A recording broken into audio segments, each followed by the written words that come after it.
Okay, boys and girls, welcome to the hideout for today's video, and we're going to talk about another Kimber. Cross your fingers, let's go.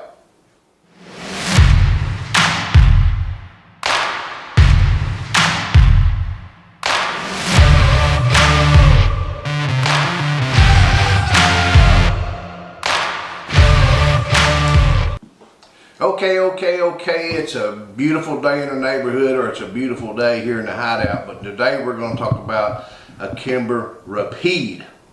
Kind of French for rapid, but I think it's called a Rapide. If I'm pronouncing it wrong, it is what it is. Before we get started, thank you for subscribing. I always want to make sure and do that. The subscribers are so important to me. If you have not subscribed, please do. Take a few minutes and go back over some of our videos. I think you'll find some of them at least informative. I hope you do. Click the little ringy dingy out there so you'll get a notification. See us out there, other places on the web, and check out Sarge at 1911.com. We got good stuff. Alright, let's go. Alright, so new Kimber 1911. It's been around just a little while. You know, I'm not a paid guy. I don't have a pawn shop. You guys know I'm an average Joe, so I have to borrow and beg, and not quite yet the stealing guns to do. But I did get a Kimber. It's called a Rapide. It's a 1911. You know, I was going to make some comments on it, but I dare not. It's kind of cool looking. Have a look at this thing. Kimber Rapide. 1911 45 ACP. It's got the gold looking barrel on the thing.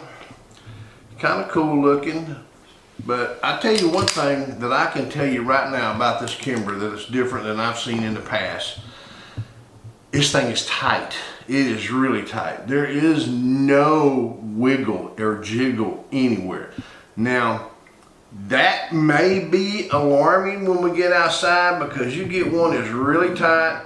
There's sometimes a break-in period, especially my historically usage with a Kimber is I have a failure to feed. We're going to see.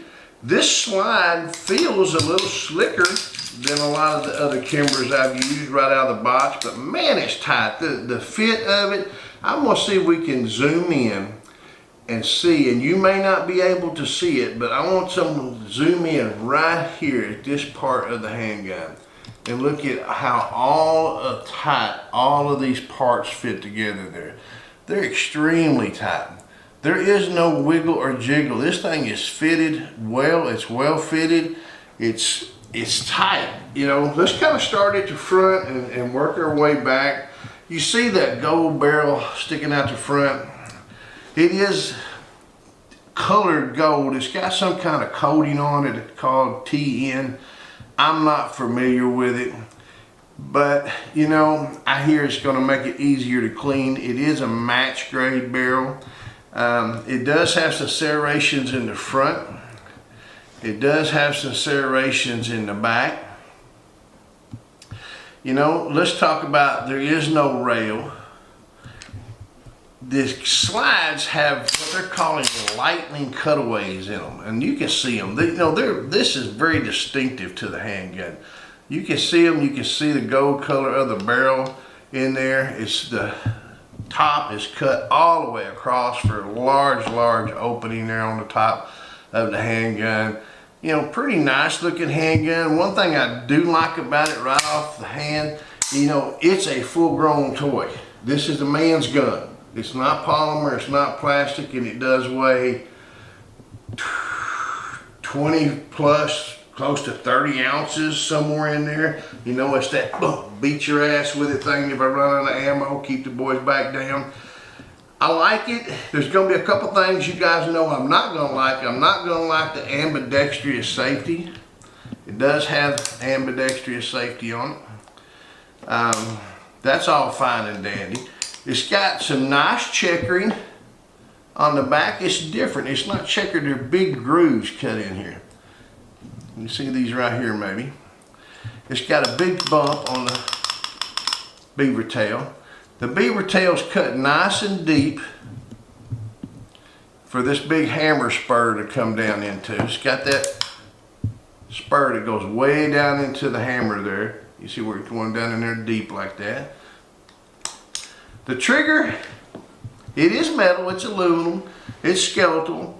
It's got an adjustable thing in here so we can adjust some of the travel on it. It does seem to be a pretty good trigger. We'll test it out in a minute. It's got serrations on the front. See them right here? The spring in it is really, really heavy. I suspect the recoil is going to be good, but like I said, I'm a little worried.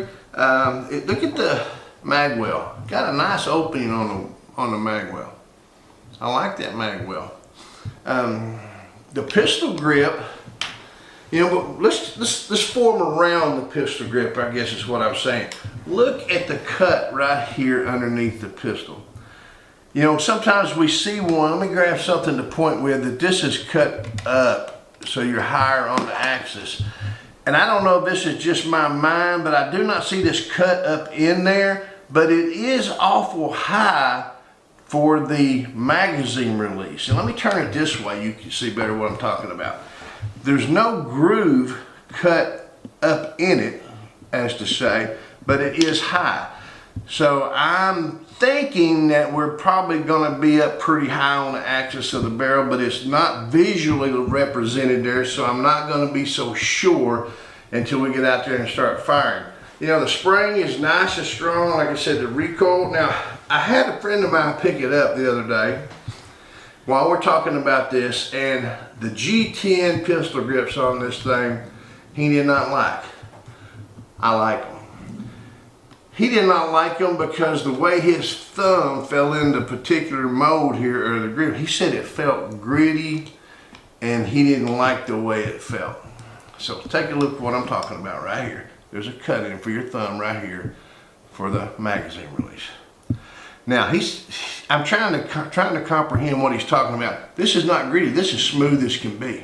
This is smooth as a baby's butt right here. This is rough outside here, but where that contour is there, I don't know if you can see a contour or not, it's extremely smooth there. But I'm going to tell you what I think. Personal opinion is, he's a Glock fan. He's part of the Glock cult. He loves Glocks. Glocks like slick bar soap. He's not accustomed to handling a handgun that has an aggressive pistol grip on it. You know, he's accustomed to that little slick, soft gentleman's gun, which I want something that I'm going to tear up Jack when I get out there with it, and I think this is going to do it. You know, the sights on it, I think they're True Glow, but they're green on the back. And if you'll get a good look at the way that's cut down there, they're kind of small. You got a small hole there. You don't have like a big wide box down there. You got a little horseshoe down there. So, you know, in my mind, without firing the gun, I'm thinking I've got a smaller sight with a very tight handgun. Match grade barrel. So if I'm going to add loosey-goosey parts, tighten them up with a very small sight picture and a match grade barrel, in my mind what I should be having is a very accurate handgun. That may not prove to be true when we get outside, and of course I got to do my part. But you know, there's not going to be room for error with these sights. You're going to have to keep it in that little bitty air, that little small notch. I don't have a notch this wide where I can let the front sight float around. And you know, most of us, we need to shoot with the front sight anyway and only practice it. So I'm expecting good things when we get outside. You know, really good things. I don't see there's anything wrong. You know, there's one thing I will tell you that's kind of disappointing about the handgun off the bat. The one thing I can find disappointing, the magazine. I get one magazine. Now, this handgun is probably about $14.50, somewhere in there can be had. Kimber, nice handgun. You know, it's better than some, not as good as another. But I've got a black handgun with a open Magwell, and I got this bright, shiny ass mag sticking down at the bottom, down there at the bottom. It's not even, it don't even, you know, it could have been longer. It could have been one round longer. Especially don't have it black hanging out there. So if I got this thing bouncing down the frickin' street on myself, on my belt there, I got this shiny ass silver dollar hanging out there. You know, I just don't get it. I mean, I'm not one for being all color coordinated and everything, as long as it goes bang, bang, bang. But honestly, you guys could have done a little bit better than that. Put some paint on the end of it or something and impress me with just a little bit more. But right now, I'm pretty impressed. Mag release, like all new ones, a little bit stiff. Now, we're gonna check a trigger on it because I'm telling you, just to sit here and pull the trigger, it's pretty good. I think it's going to be right about that 4 pound area. Let's see what we get. And you know that's where I like them, about 4 pounds. Let me move this stinking box out of the way so you can see. Turn it on, turn it on. Ready. Clear it out. Ready. And we're going to pull, pull, pull. Ooh, 4.4. We'll try that one more time. Clear. Ready.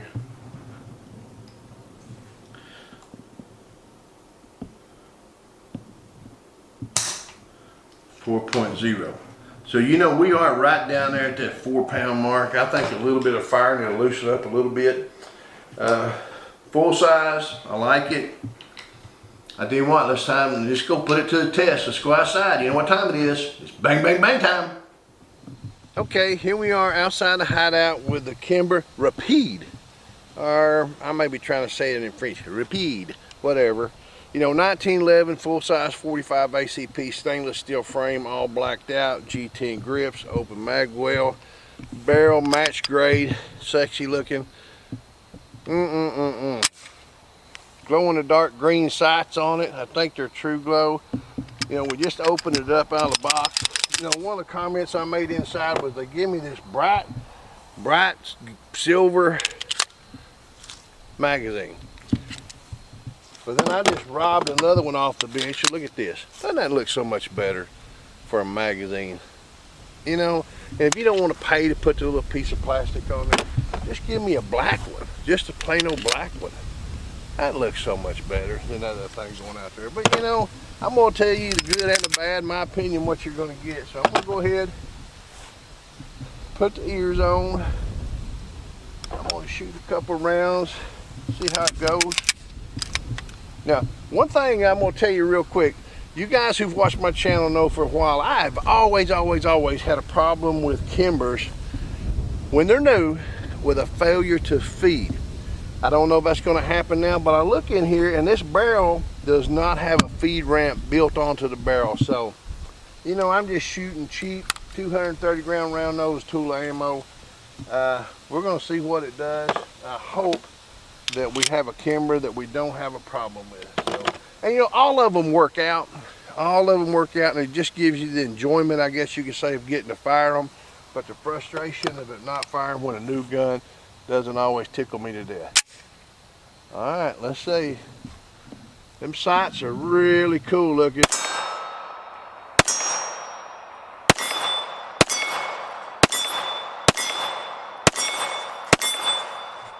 And it shoots no failure to feed. Excellent trigger on it. Nice, nice, nice. And I'm gonna tell you, you see the weapon safe. Let's get a picture going down as if you're shooting a handgun. Look at those sights. Those things really stick out and get your attention. So, you know, as we were saying before in there, with sights like that close, with a weapon with such tight tolerances, with a match grade barrel, it should be a true shooter. And so far it appears to be. I'm hitting the little gongs out there with it. I'm gonna see if I can do a little bit better.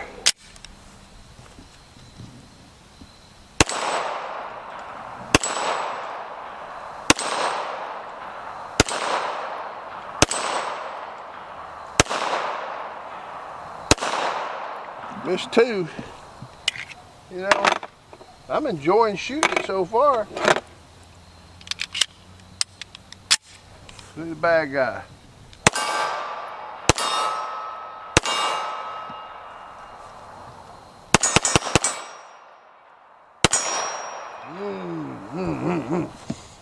Like it, love it.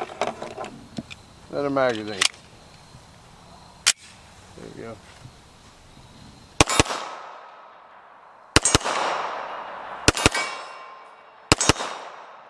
What do you think, fellas? Good to go? I think it's good to go. Like it.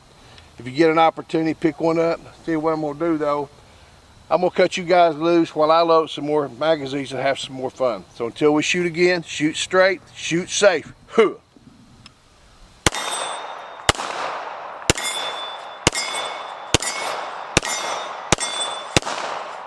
HOOAH.